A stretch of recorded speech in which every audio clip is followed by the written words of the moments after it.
Hello, welcome back. അപ്പോൾ ഇന്ന് ഞാൻ നാട്ടിൽ പോവാണ് കേട്ടോ. അപ്പോൾ അതിന് വേണ്ടി ബാംഗ്ലൂർ എയർപോർട്ടിലോട്ട് പോയിക്കൊണ്ടിരിക്കുകയാണ്. നാട്ടിൽ പോയിട്ട് ചെയ്ത് തീർക്കേണ്ട 2-3 കാര്യങ്ങളുണ്ട്. അതുകൊണ്ടാണ് അർജൻറ്റായിട്ട് നാട്ടിലൊരു 2 ഡേയ്സ് പോയിട്ട് വരാമെന്ന് വിചാരിച്ചത്. അപ്പോൾ എനിക്കിന്ന് നോമ്പില്ല, അപ്പോൾ അതുകൊണ്ട് എയർപോർട്ടിലിരുന്ന് KFC ഒക്കെ കഴിച്ചുകൊണ്ടിരിക്കുകയാണ്.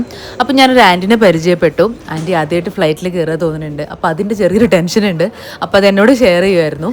ഇന്ന് രാവിലത്തെ വിശേഷങ്ങൾ പറഞ്ഞില്ലല്ലോ അല്ലേ. ഇന്ന് ഞാൻ ഈ ഒരു സാലഡ് കഴിച്ചിട്ടാണ് പോകുന്നത്. ഇത് ഹൈ പ്രോട്ടീൻ സാലഡാണ്. അപ്പോൾ ഫാക്ടറിയിലൊക്കെ പോയി ഇന്ന് കുറച്ച് നേരത്തെ തന്നെ ഞാൻ തിരിച്ചു പോകുന്നു, കാരണം എയർപോർട്ടിൽ എത്തേണ്ടതുകൊണ്ട്. ബാഗൊന്നും ഞാൻ പാക്ക് ചെയ്തിട്ടുണ്ടായിരുന്നില്ല. പാക്ക് ചെയ്യാൻ മാത്രമൊന്നുമില്ല, ബാഗിലേക്ക് 2 ഡ്രസ്സ് എടുത്തിട്ട് പെട്ടെന്ന് തന്നെ എയർപോർട്ടിലെത്തി. അപ്പോൾ ഇതാ പെരിന്തൽമണ്ണ എത്തിയ ഉടനെ തന്നെ റമദാനിൽ എന്തൊക്കെ മാറ്റങ്ങളാണ് വന്നിട്ടുള്ളതെന്ന് അറിയാൻ വേണ്ടിയിട്ട് ടൗണിലൂടെ ജസ്റ്റ് ഒന്ന് റൗണ്ട് അടിക്കുമായിരുന്നു. അങ്ങനെ ഒരു പൈനാപ്പിൾ സോഡ കുടിച്ച് തിരിച്ചു പോകുന്ന വഴിക്കാണ് ഒരു ചലഞ്ചിൽ ഞങ്ങൾ പെട്ടത്. വല്ല ക്യാഷ് എണ്ണാനൊക്കെ ആണെങ്കിൽ ഞാൻ റെഡി ആയിരുന്നു കേട്ടോ. പക്ഷേ ഇത് കാന്താരി സോഡയായിരുന്നു. അപ്പോൾ അതുകൊണ്ട് തന്നെ ഞാൻ ബാസിലിന് അതിലേക്ക് നൈസായി തള്ളി വിട്ടിട്ടുണ്ട്. പാവം സോഡയൊക്കെ കുടിച്ച് ആകെ കിളി പോയി നിൽക്കുകയാണ്. എന്താണെങ്കിലും ഒരു ക്യാഷ് വൗച്ചറൊക്കെ കിട്ടി. അപ്പോൾ അതിനുശേഷം സൈല ബാലിൽ പോയി ഫുഡൊക്കെ കഴിച്ച് ഞങ്ങൾ വീട്ടിലേക്ക് പോവാണ്. അപ്പോൾ നാട്ടിലെ വിശേഷങ്ങളും വീട്ടിലെ വിശേഷങ്ങളൊക്കെ ആയിട്ട് അടുത്ത വീഡിയോയിൽ നമുക്ക് കാണാം. ബൈ.